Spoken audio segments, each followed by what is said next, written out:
Que a graça e a paz de nosso Deus, de Jesus Cristo, seu Filho, seja sobre todos nós e sobre aqueles que estão acompanhando em casa. Vamos abrir a Bíblia no livro dos Atos, Atos capítulo 16, a partir do versículo 9. Esse texto já foi exposto recentemente aqui pelo reverendo Paulo, quando fez a exposição do livro de Atos. E nós estudamos recentemente também sobre a igreja de Filipenses, ou a igreja de Filipos, quando estudamos a carta de Filipos. E já ouvimos também uma pregação sobre ele em janeiro, quando o seminarista Davidson, na época ainda candidato, não seminarista, esteve conosco. Então é um texto, irmãos, já conhecido, por isso eu não vou ler o texto todo, mas a mensagem vai ser uma exposição do versículo 9 até o 34. À medida que eu for pregando, eu vou convidar os irmãos para lerem os versículos comigo. Vamos ler juntos, do 8 até o 10. Toda a igreja junta. E tendo contornado Mísia, desceram a Troade. À noite sobreveio a Paulo uma visão, na qual um varão macedônico estava em pé e lhe rogava, dizendo: passa a Macedônia e ajuda-nos. Assim que teve a visão, imediatamente procuramos partir para aquele destino, concluindo que Deus nos havia chamado para lhes anunciar o Evangelho. Amém. Que Deus aplique a sua palavra ao nosso coração. Nós estamos vendo aqui, irmãos, o nascimento de uma igreja. É a segunda viagem missionária de Paulo. Paulo e seus discípulos aí no sentido de mais próximos, né? Paulo era um apóstolo, eu vou chamá-lo de pastor Paulo, junto com os seus presbíteros, junto com os seus missionários, junto com os seus evangelistas, junto com os seus seminaristas, estavam partindo para a sua segunda viagem missionária. E muitas vezes nós estamos vendo uma mensagem direcionada a crentes novos, crentes que não conhecem ainda como é o Evangelho. Eles estão no beabá. Então essa mensagem aqui, pastor Cândido, vai ser uma mensagem hoje para os crentes novos. Mas, na verdade, muitos crentes velhos esquecem da lição que aprenderam quando eram jovens. Na juventude, nós íamos para a classe de catecúmenos, ou para a classe do departamento infantil, ou para a classe de jovens na escola dominical, e lá nós aprendemos os princípios da fé. E os princípios da fé norteiam toda a vida cristã, a base, né? É o beabá. Mas muitas vezes, depois de velho, depois de um crente de 5 anos, de 10 anos, de 20 anos, de 30 anos, a gente esqueceu o beabá. Às vezes até lembra intelectualmente, mas esquece de praticar as lições do beabá. Hoje, então, eu gostaria de falar sobre isso, características de uma igreja renovada, de uma igreja avivada, de uma igreja sadia. E aí você pode substituir a palavra igreja pela palavra um crente sadio. E no sentido aí, não é olhar para o outro e ver se o outro é sadio, não. É para você olhar para você e descobrir se você é um crente sadio. Vai nascer aqui a igreja que será uma das referências no período apostólico, que é a igreja dos Filipenses, a igreja da Macedônia, a primeira igreja da Macedônia. E Filipos era uma das cidades da Macedônia. Se os irmãos estão acompanhando na televisão alguma coisa sobre a guerra da Ucrânia, a Ucrânia ela fica exatamente no meio do caminho entre a Rússia, que a gente vai chamar de Oriente, e a Europa, que é chamado de Ocidente. É nesse trecho, mais ou menos ali, um pouco mais no sul, mas mais ou menos naquela região que ficava a Macedônia. Então, todos os mercadores que vinham do Oriente precisavam passar pela Macedônia para ir para a Europa. Todo mundo que vinha da Europa e queria comercializar com o Oriente tinha que passar pela Macedônia. Estava exatamente no meio do caminho. Parece sua casa, viu, Anita? Ali na suburbana, no meio do caminho. Se eu estou em plataforma e quero ir para Piripiri, eu tenho que bater na sua casa lá e tomar um cafezinho, né? Se eu estou em Piripiri e quero subir para o centro, eu tenho que passar lá em Anita para ver a Anita. Fica lá exatamente naquele meio do caminho. Essa era a Macedônia. Paulo, então, teve uma visão à noite. Ele estava em Troade e apareceu para ele um varão macedônico e dizia: passa, Macedônia. Passa aí, irmãos, é uma expressão muito nossa, diz assim, ó, vem para Macedônia e ajuda-nos. Vamos repetir somente essa frase? Passa, Macedônia? Passa a Macedônia e ajuda-nos. Vem para cá nos ajudar. Paulo, então, a partir do versículo 11, ele segue para a Macedônia, e no versículo 13, há uma característica aí muito importante. Vamos ler junto o versículo 13 e o versículo 25, todos juntos. No sábado, saímos da cidade para junto do rio, onde nos pareceu haver um lugar de oração. Até aí, onde nos pareceu haver um lugar de oração. Versículo 25, todos juntos. Por volta da meia-noite, Paulo e Silas oravam e cantavam louvores a Deus, e os demais companheiros de prisão escutavam. Até aí, versículo 13 e o versículo 25. Primeira característica neste texto de uma igreja que é nascente, de uma igreja que é avivada, de uma igreja que é renovada, de um crente que aprendeu o primeiro beabá da fé cristã, é que ele tem um lugar reservado para a oração. E eu vou usar a palavra local e tempo, porque o texto está falando exatamente disso. Ou seja, ele se dedica à oração. Não a oração no sentido oração espontânea, a hora que der para orar. Eu estou dirigindo, pastor Cândido vem dirigindo de Itacaranha até aqui. Eu vim dirigindo e vim orando, eu vim no ônibus e vim orando, eu vim no metrô e vim orando, eu vim caminhando da minha casa e vim orando. Não, nós estamos falando de pessoas, de irmãos e de igrejas que reservaram no seu calendário, na sua vida, o momento de oração. E eu disse, momento e local. Daqui a pouco eu vou falar de local. Mas o momento de oração. Há uma frase muito utilizada pelos pentecostais, eu lembro aí dos irmãos da Assembleia de Deus, Tiago vai me ajudar aí, uma frase que eles usam muito, ninguém sabe nem a origem dessa frase. Eu já vi na internet tanta gente dizendo que é o dono, que é o pai, o DNA da frase, diz assim, muita oração, como é que diz? Ninguém aqui é pentecostal. Muita oração, muito poder. Pouca oração, pouco poder.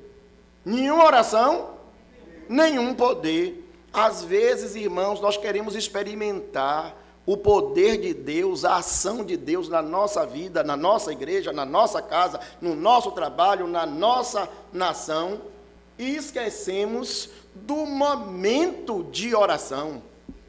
Lá, quando Salomão foi inaugurar o templo, Deus apareceu a Salomão naquele dia e lhe disse uma frase que nós repetimos sempre, 2 Crônicas 7,14, a maioria já sabe de cor, vamos dizer juntos?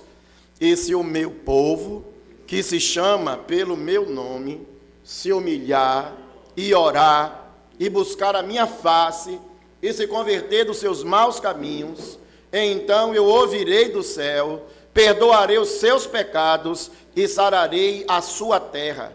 Irmãos, esse texto, Deus está falando com Salomão, se dirigindo ao seu povo. Não é a nação de Israel indistintamente, vou tentar fazer aplicação para os nossos dias, não é um texto direcionado para todos os brasileiros, não. Esse texto é direcionado para aquele que é crente, para mim e para você.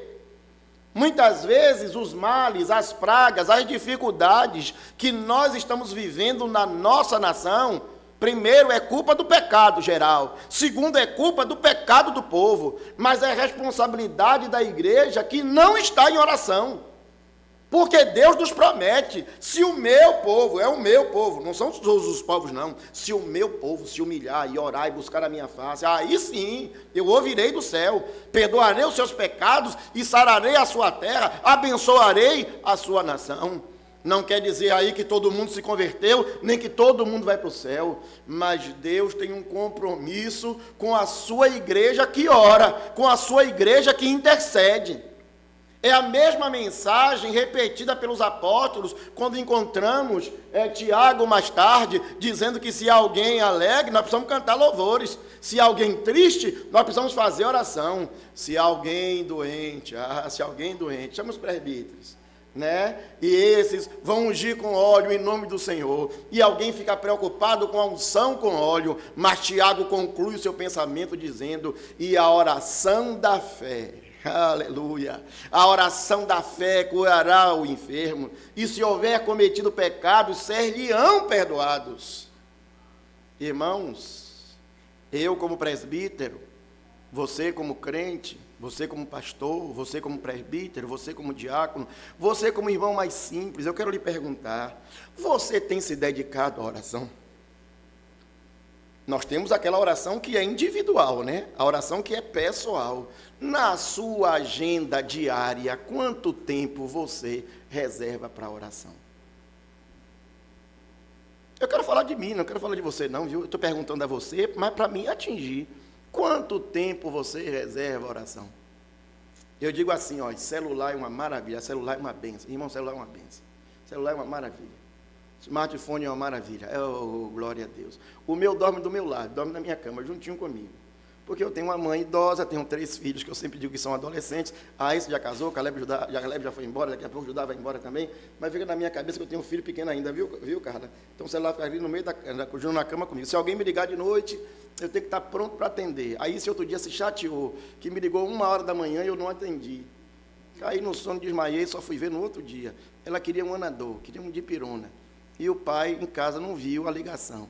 Então o celular está ali do lado da minha cama.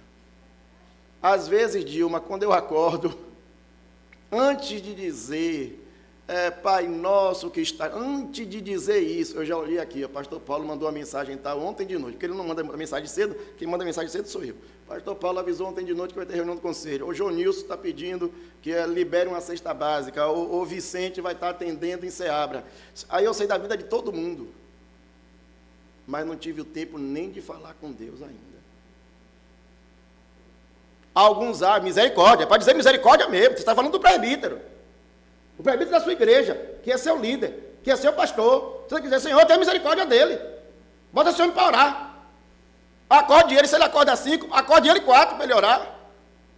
Alguém diz assim, mas meu irmão, eu não consigo orar de manhã, então ore de tarde. De 2 às 3, bote na sua agenda, de 2 às 3, ninguém ligue para mim, eu vou orar.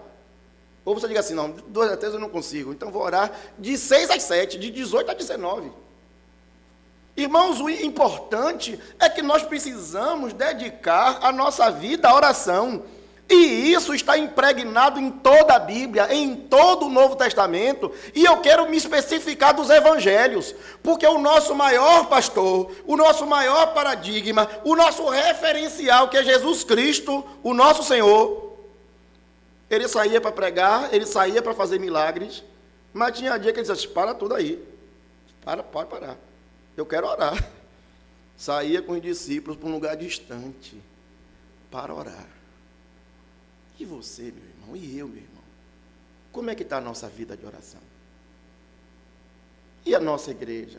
Eu estou tão feliz esse ano com a nossa igreja, viu? Todos os departamentos orando, cada um no seu horário, mas é toda a igreja orando. Não significa que quando a ASAF ora não é a igreja. Não significa que quando a Mocidade ora não é a igreja. Não significa que quando a UCP ora não é a igreja. É a igreja toda que está orando. Eu estou tão feliz com isso. Mas nós podemos ainda melhorar, não podemos? Eu fico tão feliz quando ouço que tem igreja que tem a manhã de oração, o culto matinal de oração. E vocês pensam que a igreja está lotada? Nem sempre, porque as pessoas trabalham, alguns já são aposentados, outros são só donos de casa ou donas de casa e conseguem reservar na sua agenda um horário para vir para a oração comunitária. Recentemente eu tive numa igreja que os irmãos não conseguiram nenhum dia para orar. durante a semana, não conseguiam. Trabalho, faculdade, aí então o pastor decidiu que o culto de oração da igreja é domingo, 8 horas da manhã. Todo domingo, 8 horas da manhã, antes da escola dominical, está a igreja toda reunida, de joelho, ou em pé, ou sentado, mas orando e intercedendo. É uma igreja que ora. Eu tive recentemente numa outra igreja que quase que imitou uma prática nossa. Todo primeiro domingo é dia de jejum e oração, é dia de consagração e de oração. Ou seja, os irmãos estão se empenhando em orar. E isso aí não deve ser, Dilma, desdém para a gente, mas deve ser um estímulo para que eu e Dilma tenhamos o nosso momento de oração. E esse texto também fala, irmão, de um local. Olha, não venham me dizer aqui que o presbítero Emanuel pregou que a oração feita num local é mais ungida, mais poderosa do que em outro local. Mas os irmãos procuravam um local para se reunir, para orar. Eu sou do tempo, e eu que sou velho, viu? Que a gente chegava na escola dominical, as crianças cantando: alegrei-me quando me disseram, vamos, vamos à casa do Senhor. Todo domingo as crianças cantavam, chegavam em festa, porque estavam repetindo aquilo que o salmista disse: alegrei-me quando me disseram, vamos à casa do Senhor. É triste, irmãos, perceber que alguns irmãos perderam a alegria de estar na casa de oração, de estar no local de adoração, de estar em comunhão para adoração. Esse culto está sendo transmitido, e pastor Paulo tem ensinado muitas vezes isso. Olha, nós vamos continuar transmitindo o culto, mas você que está assistindo em casa deveria estar aqui, cultuando junto conosco. Eu descobri que tem uma variante nova do coronavírus, que essa é letal, viu? Quase que mortal. O coronavírus cristão, esse é poderoso, porque tem esse coronavírus, os irmãos vão descobrir. O irmão vai na padaria, não pega, vai no shopping, não pega, vai na feira, não pega, vai no ônibus, não pega, vai na Topic, não pega, vai na escola, não pega, mas não vem para a igreja, porque na igreja ele vai pegar. Esse é um coronavírus mortal, porque é um coronavírus que atingiu a alma. As pessoas perderam o prazer de estar na casa do Senhor, adorando. Eu fiquei tão envergonhado essa semana, quando soube que há presbiterianos, não falei de neopentecostais, falei de presbiterianos, que disseram assim: nós devemos estabelecer a ceia do Senhor virtual. Você fica em casa, prepara o seu pão, pastor Paulo abençoa daqui, né? Pastor Cândido abençoa daqui, a pessoa come o pão em casa. A ceia virtual. E ouvi isso de presbiterianos, que eu já tinha ouvido de neopentecostal, mas ouvi isso de um presbiteriano que perdeu a alegria de vir para a igreja, cultuar, orar, ouvir a palavra, celebrar, ver o outro irmão e receber uma oração. Muita oração, muito poder. Pouca oração, pouco poder. Nenhuma oração, nenhum poder. A história que contam da Europa, de uma rainha chamada Dona Maria da Escócia. Dona Maria da Escócia teve um problema de grande turbulência no seu país, e ela fez uma declaração pública. Ela disse assim: olha, eu temo mais a oração do pastor do que todos os exércitos da Europa. Imagine aí, Eduardo, a guerra da Ucrânia, aquela fila de 60 quilômetros dos carros de guerra da Rússia, 60 quilômetros, daqui em Santa Amaro, uma fila de carro, até Santa Amaro, quase em Cachoeira, só de carro de guerra. A rainha fez assim: eu tenho mais medo da oração daquele pastor, e eu vou falar daqui a pouco sobre ele, do que todos os exércitos da Europa. Ela está dizendo: rapaz, a oração desse indivíduo, desse pastor, é tão poderosa, ele bombardeia o céu, ele atinge as maiores nações. Ela está se referindo a um pastor que estava na igreja de joelhos dobrados, dizendo assim: me dê a Escócia, senão eu morro. Deus, me dê a Escócia, senão eu morro. me dê a conversão de todos os escoceses, senão eu morro. Eu quero ver a conversão de todos os meus compatriotas, senão o Senhor tire a minha vida.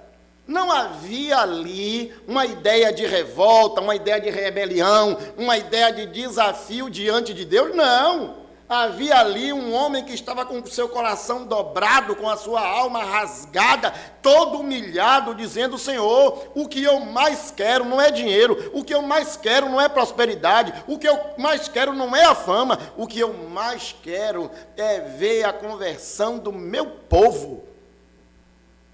Quantas vezes eu pergunto: meu irmão, minha irmã, como é que está a sua casa, a sua família, seu marido, sua esposa, seus filhos? E eu tenho ouvido alguns relatos tão tristes. Alguém me disse outro dia: Emanuel, eu perdi 2 filhos, e eu falei isso aqui ontem, né? De como eu perdi um filho, mas eu perdi 2 filhos, um para o homossexualismo e o outro para as drogas. Perdi 2 filhos. Um crente, um homem de Deus, da igreja, se lamentando que perdeu. Mas, meus irmãos, quantas vezes nós estamos orando pela conversão dos nossos familiares? Mas não é aquela oração uma vez por ano, não, viu? A oração todo dia, Anitta. Todo dia. Toda hora, bombardeando o céu. E aí vem uma segunda característica. A igreja renovada, a igreja avivada, a igreja sadia, o crente sadio, é aquele que anuncia as palavras de salvação. Vejam o versículo 13 e 14. Nós vamos ler juntos o 13 e 14. Juntos. No sábado, saímos da cidade para junto do rio, onde nos pareceu haver um lugar de oração. E assentando-nos, falávamos às mulheres que para ali haviam concorrido. Só aí o versículo 13. Pulem aí comigo para o versículo 17. Versículo 17. Seguindo a Paulo e a nós, clamava dizendo: esses homens são servos do Deus Altíssimo e vos anunciam o caminho da salvação. Pulem comigo para o versículo 31. Responderam-lhe: crê no Senhor Jesus e serás salvo, tu e a tua casa. Segunda característica importante, que essa igreja sadia é aquela que anuncia o evangelho da salvação. Olha, eu participo do presbitério, né? Eu sou secretário executivo do presbitério. Eu vou para as reuniões e tal, às vezes vou aos congressos. Isso aí precisa ver, quando a gente está lá reunidos, os pastores, todos aqueles homens abençoados, aqueles homens de Deus, né? Aqueles presbíteros, a gente ouve tanta coisa boa. Eles dizem assim: rapaz, nós temos a melhor teologia, a melhor confissão de fé, os melhores manuais de fé que nós temos de todas as igrejas é o nosso. E eu fico tão feliz porque tudo isso é verdade. Mas quantos de nós abre a boca para pregar o evangelho? Eu quero meu filho convertido. Qual foi a última vez que você pregou para seu filho? Me diga aí. Como é que seu filho vai se converter se ele não ouve a palavra? A Bíblia diz assim: a fé vem pelo e o ouvir? Então pregue. Eu não posso determinar, Rose, qual é o método que você vai usar. Um método funcionou assim, o outro método funcionou assado.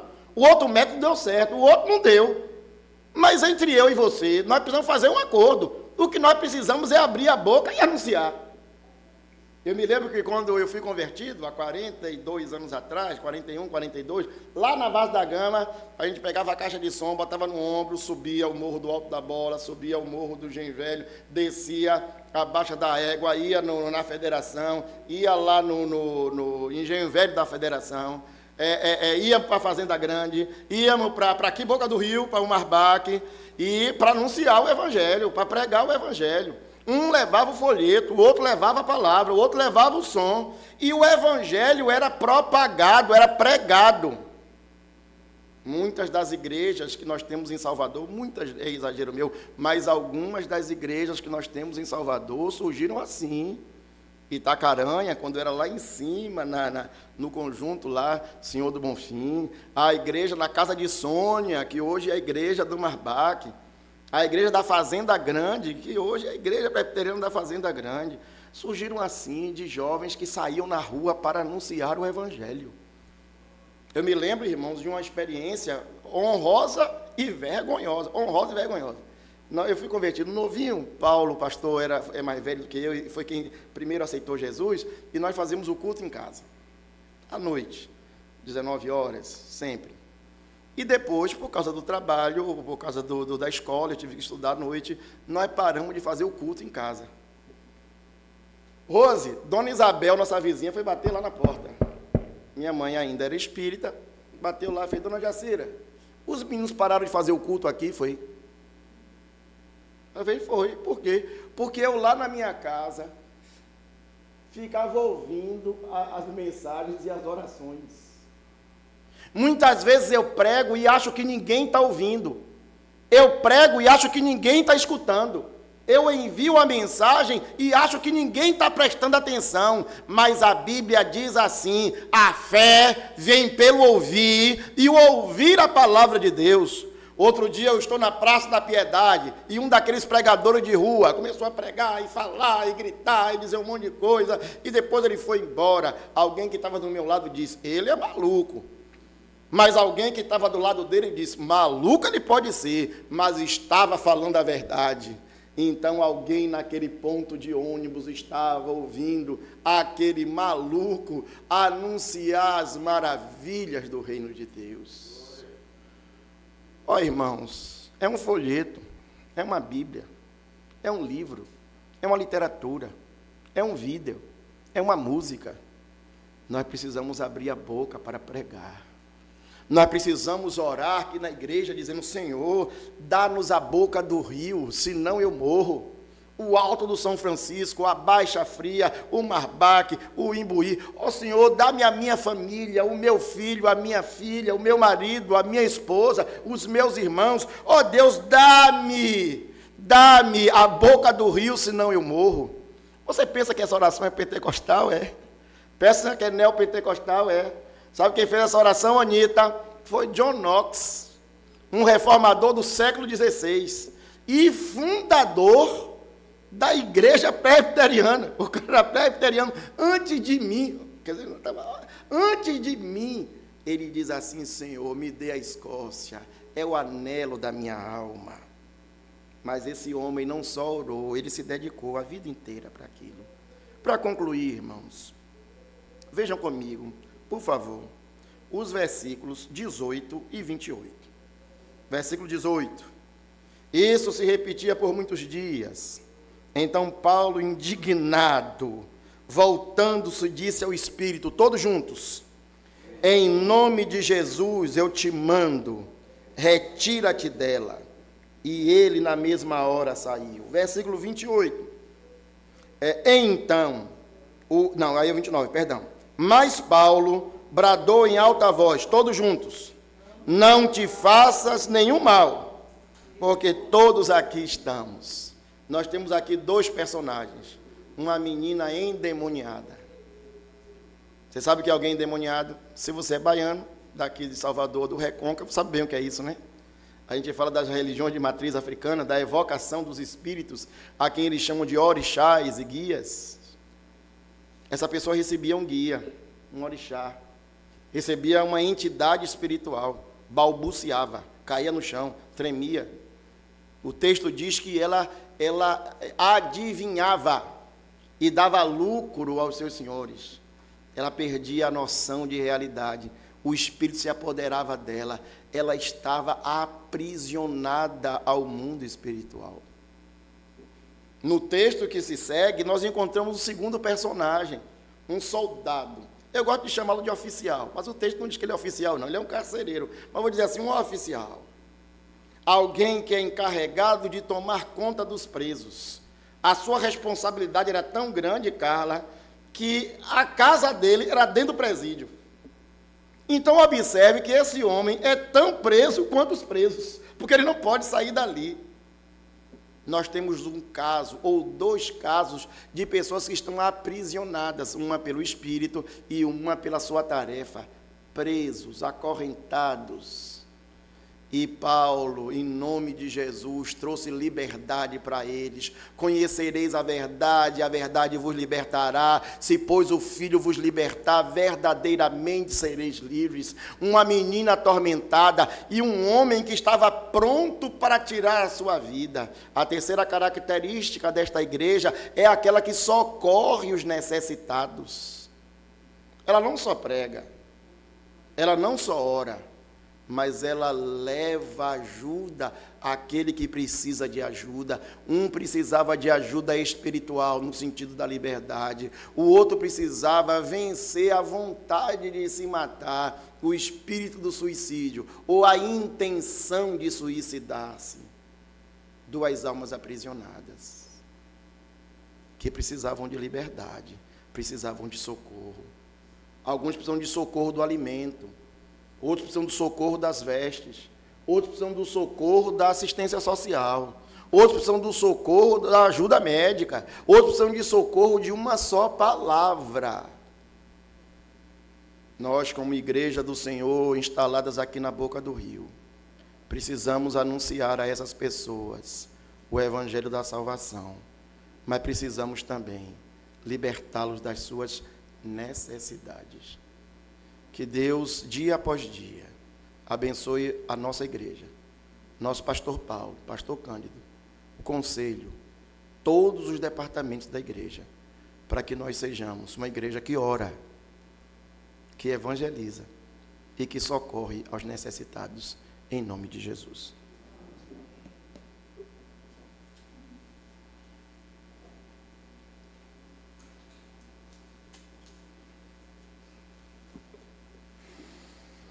Amém.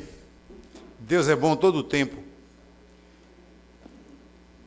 Esse momento é um momento, o culto reformado, momento de gratidão, momento ofertório. E o apóstolo Paulo, escrevendo a 2 Coríntios, capítulo 9, a partir do versículo 6, ele diz assim: isto afirmo, aquele que semeia pouco, pouco também ceifará. E o que semeia com fartura, com abundância, também ceifará. Cada um contribua segundo tiver proposto no coração, não com tristeza ou por necessidade, porque Deus ama a quem dá com alegria. Não é uma obrigação, é uma obrigação.